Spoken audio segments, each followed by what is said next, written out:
C'est une première dans le domaine de la santé au Maroc. Un groupe privé va faire son entrée en bourse.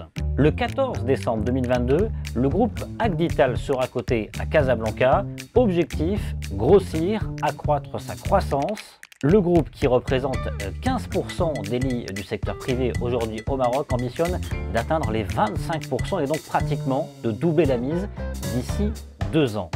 Quelles sont les autres raisons de cette introduction en bourse? Quelle est l'histoire du groupe Agdital et quelles ambitions? Passage au scan. Je suis Landry Benoît, vous regardez et écoutez le scan, le podcast Actu de Tel Quel. Et ce vendredi 2 décembre 2022, je vous propose une interview avec le PDG du groupe Agdital. Nous sommes partis à sa rencontre au siège du premier groupe privé du secteur de la santé. Bonjour Rochdi Talib. Bonjour. PDG du groupe Agdital. Vous représentez 15% de capacité litière aujourd'hui dans la santé privée au Maroc. Vous vous introduisez en bourse depuis quelques jours, depuis le 29 novembre. Les souscriptions sont en cours jusqu'au 6 décembre. Logiquement, cotation donc de votre activité, de votre groupe, le 14 décembre prochain. C'est une première au Maroc dans le domaine de la santé. Pourquoi cette introduction en bourse pour votre groupe? Écoutez, on a réalisé jusqu'à ce jour des choses intéressantes pour le pays. Et nos ambitions ont été toujours assez élevées. Il fallait quand même à chaque fois chercher les moyens pour réaliser ces ambitions. On est passé par les différents stades. Au début, c'était familial, des investisseurs familiaux. Puis, second step, c'était un fonds d'investissement. Et puis, troisième stade, c'était créer une immobilière, séparer l'immobilière de l'unité professionnelle, de l'exploitation. Et c'est là où on a fait rentrer d'autres investisseurs, des spécialistes du foncier, de la foncière et de l'immobilier. Et maintenant, les ambitions encore grandissent avec surtout le besoin qui s'instaure. On s'est dit, c'est le seul moyen pour pouvoir quand même aller chercher les moyens, c'est rentrer en bourse, lever des fonds pour encore s'étaler à l'échelle nationale, mailler tout le territoire national par des cliniques ou des hôpitaux privés d'un certain niveau dans le pays et dans la population en besoin. IPO d'un montant de 1,2 milliard de dirhams avec des souscriptions à partir de 300 dirhams. Pourquoi ce choix? Vous voulez vous adresser aux petits porteurs?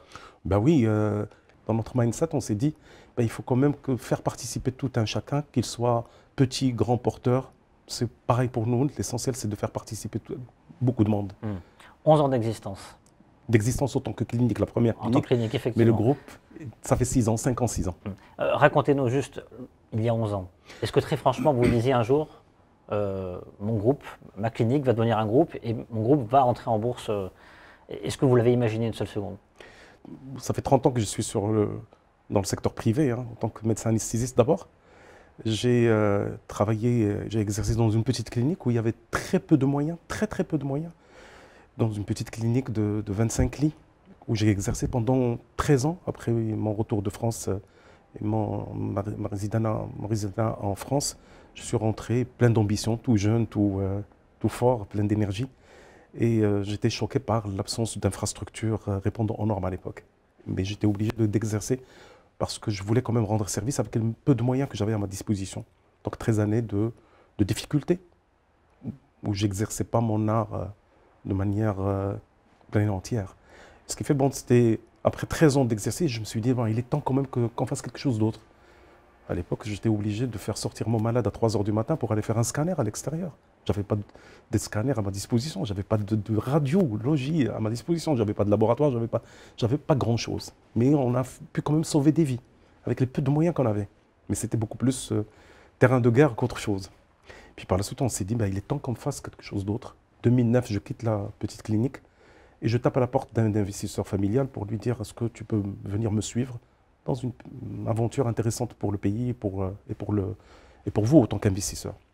Ils m'ont suivi, puis c'était la création de la première clinique 2011, clinique Jarada Oasis, qui répondait à l'époque bien aux normes. Et là, c'était quand même, elle a connu un grand succès. Donc là, vous réussissez un modèle? Un modèle, tout à fait. Vous vous rendez compte tout de suite? Non, vraiment. D'abord, on passe par 50 lits, tout le temps full, on n'arrive pas à caser tous les malades. Et puis par la suite, on s'est dit, il faut qu'on double de capacité. Il y a le plan d'aménagement qui nous l'a permis en 2014. 2015, on attaque l'extension, tout le temps full encore, 100 lits. Donc c'est un modèle qui marche. Pourquoi ne pas essayer de le dupliquer ailleurs? On a attaqué la partie casablancaise avec nos propres moyens, avec l'aide des financements bancaires.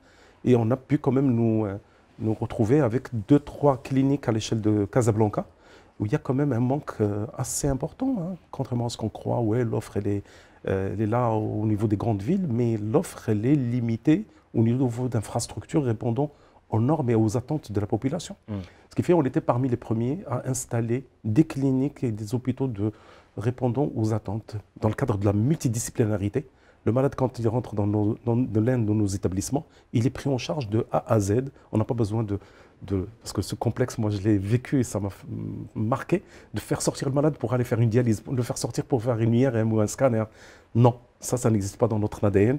Le malade, quand il rentre, il doit être servi de A à Z. S'il a besoin d'une prise en charge cancérologique, il est pris en charge. S'il a besoin d'une prise en charge cardiologique, il est pris en charge sur place. Et il n'a pas à sortir et prendre le risque de le faire évacuer pour un IRM ou un scanner alors qu'il est très fatigué, il relève de la réa et ainsi de suite. Rappelez-nous combien d'hôpitaux aujourd'hui avec 17 hôpitaux au jour d'aujourd'hui. Alors vous avez un objectif? C'est atteindre d'ici fin 2024 29 établissements avec une couverture de 15 villes. On est 29 établissements. Oui. Et 2024 c'est demain. C'est demain. Ben, d'où l'introduction en bourse. D'où l'introduction en bourse, c'est cette levée de fonds qui nous servirait, Inch'Allah, pour vraiment réaliser cet objectif noble. Et là, vous voulez toucher l'ensemble du territoire national? L'ensemble du territoire et puis toucher les petites villes qui sont des villes enclavées. Hein. Il y a des villes, le dernier du groupe à Asfi, on est le premier à installer un centre d'oncologie. Les gens, ils étaient obligés de faire des allers-retours à Marrakech pour se faire une radiothérapie ou une chimiothérapie. 160 km dans une route un peu difficile, un cas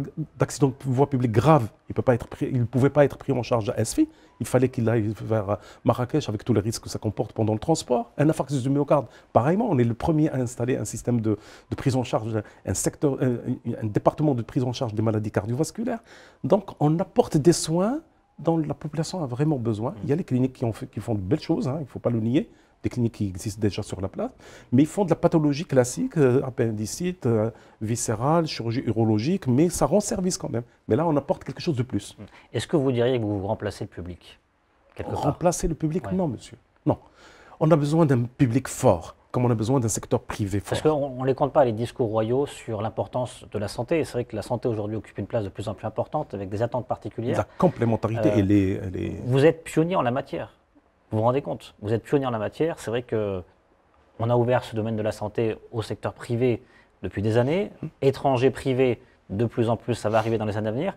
Vous ouvrez la voie quelque part au domaine de la santé privée sur l'ensemble du territoire national. Je l'espère, je le souhaite de tout mon cœur. J'espère être une locomotive, être un exemple à suivre par les groupes aussi bien nationaux qu'étrangers.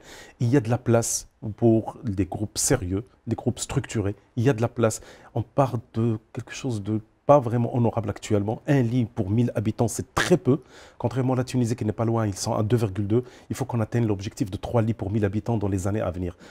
Un groupe comme le mien, il ne peut pas répondre à tous les besoins. On a besoin d'un public, Dieu merci que c'est en cours de refonte, aussi bien public que privé. Le public, il est en train de faire de belles choses. Il y a un ministre qui est assez dynamique et énergique, le ministre actuel, qui fait des choses assez intéressantes. Il y a une feuille de route très honorable et j'espère qu'il y ait vraiment une complémentarité totale entre les deux secteurs et qu'on y arrive à être au rendez-vous de cette généralisation, ce qui est un projet magnifique qui est en train de se réaliser. Quel est le défi majeur? Est-ce que le capital humain, c'est le défi majeur pour un groupe comme le vôtre? Oui, oui, oui. Mais bon, heureusement que c'est un groupe qui est dirigé par un médecin et j'arrive à faire fédérer beaucoup de confrères. J'arrive à avoir ces... Vous avez entendu ce discours royal qui appelle justement aux Marocains à revenir encore. Vous regardez ça de près? Justement, les formations étrangères, ces Marocains qui sont là-bas? Je fais partie des gens qui prennent leur bâton de pèlerin pour aller vers la France. 7000 médecins marocains installés en France, des grandes compétences. Il faut les rassurer par des plateaux techniques, il faut les rassurer par des groupes structurés, par une gouvernance à la hauteur de leurs attentes. Je pense qu'ils seraient assez intéressés pour retourner au pays, pour rendre service à leurs concitoyens. Alors, il y a quelque chose d'intéressant. Tout à l'heure, vous parlez de la clinique d'oncologie à Safi. Oui. Vous avez aussi une stratégie pour justement les personnes âgées. Vous allez ouvrir dans quelques semaines votre premier EHPAD. Racontez-nous pourquoi vous allez dans cette direction-là. Il y a un vrai besoin. Cette levée de fonds, elle sert effectivement, parce que là c'est toujours dans le cadre de soins. EHPAD ou pas EHPAD, c'est soin, toujours soin. Donc les 15 villes qu'on va couvrir, parmi les projets qu'on est en train de monter, il y a ce modèle qu'on est en train de créer à Bouskoura, dans la région de Casablanca. C'est un modèle de clinique de gériatrie, clinique du bien-être. On l'a appelé clinique du bien-être, qui va attaquer la partie qui concerne toutes les maladies qui sont liées à la vieillesse. Et il y a un drame actuellement qui est en train de sévir à l'échelle du monde, ce n'est pas uniquement à l'échelle nationale. Le vieillissement, tout le monde est content d'avoir des populations qui sont en train de vivre plus longtemps, mais malheureusement, le physique, il est là, mais le mental, il ne suit pas. Il y a une dégénérescence neurologique qui est naturelle, entre guillemets. Il y a des Alzheimer qui sont de plus en plus nombreux. Des cancers de plus en plus nombreux également. Non, moi, je parle que de la partie dégénérescence neurologique. Déjà, un gros drame, c'est-à-dire que c'est des gens qui sont complètement autonomes, bien physiquement, mais qui sont complètement déconnectés sur le plan cognitif. Et ça, c'est un drame social qui est en train de sévir à l'échelle de beaucoup de familles, beaucoup de familles. On a fait une étude à l'échelle nationale. On a été désagréablement surpris par le nombre de demandes de ce genre de structure. On confie à des personnes très âgées, déconnectées, à des personnes, du personnel qui n'est pas qualifié. Pour la majorité du personnel domestique, qui parfois qui traite mal ce genre de patients. Les deux conjoints travaillent, ils confient leur papa ou leur maman déconnectés à du personnel domestique. Il y a des drames, il y a beaucoup de drames qui se produisent. C'est pour ça qu'on s'est dit, il est temps qu'on monte des infrastructures à la hauteur de ce genre d'attente. Et je pense qu'il y a beaucoup à faire. Tout à l'heure, je disais 15% de capacité litière dans le domaine privé de la santé aujourd'hui. C'est votre position. Objectif 25% donc d'ici 2024. 2024. Il faut financer tout ça, vous l'avez dit. Petits porteurs, gros financeurs. Là, c'est donc la première cotation pour le 14 décembre. Quels sont vos objectifs d'ici 2-3 ans en termes de valorisation peut-être On a une feuille de route là, qui est bouclée pour la fin de 2024. Arriver à 15 villes, couvrir 15 villes plutôt, 29 établissements, 3000 lits. Une fois on a couvert le territoire national, on va essayer de sortir vers l'étranger. C'est à partir de fin 2024-2025. L'introduction en bourse, elle va nous permettre quand même de faire des levées de fonds régulièrement pour faire des augmentations de capital et assurer encore le développement et aller à l'avant dans l'avenir. Donc cette introduction, elle n'est pas en one shot, elle va être en plusieurs étapes. L'étranger, ça veut dire quoi? Ça veut dire l'Afrique? L'Afrique subsaharienne, il y a un manque. Mais maintenant, c'est le Maroc, rien que le Maroc. Que répondez-vous à ceux qui ne comprennent pas que un groupe de santé puisse aller en bourse? Est-ce que rester avec une clinique qui ne répond pas aux normes, par mesure de ne pas heurter la sensibilité des gens en disant non, on ne va pas en bourse pour ne pas donner l'image de spéculation, ce n'est pas de la spéculation, on est en train de chercher à rehausser le niveau, à faire de telle sorte à rassurer encore davantage la population. On ne peut pas, avec nos propres petits moyens, arriver à faire de la qualité de soins à un certain niveau. On n'arriverait pas à faire des plateaux techniques de haut niveau, parce qu'il faut quand même des moyens. Soit c'est la banque, et pour éviter le surendettement et puis nous retrouver avec des catastrophes sur le plan financier, on a tapé à la grande porte de la bourse. Au jour d'aujourd'hui, là, le 1er décembre, les ramidistes, ils ont droit d'être traités aussi bien dans le public que dans le privé. Il n'y avait que 35% de la population qui avait une assurance maladie. Maintenant, j'espère, avec cette généralisation, qu'on arrive à assainir cette relation et qu'on parle médical, qu'on ne parle plus combien ça va me coûter, docteur. Maintenant, comment je vais être traité, docteur? J'aimerais bien avoir cette question qui va primer beaucoup plus que combien ça va me coûter. Qu'il y ait une prise en charge totale par une assurance maladie digne de ce nom-là. Merci beaucoup. C'est moi qui vous remercie.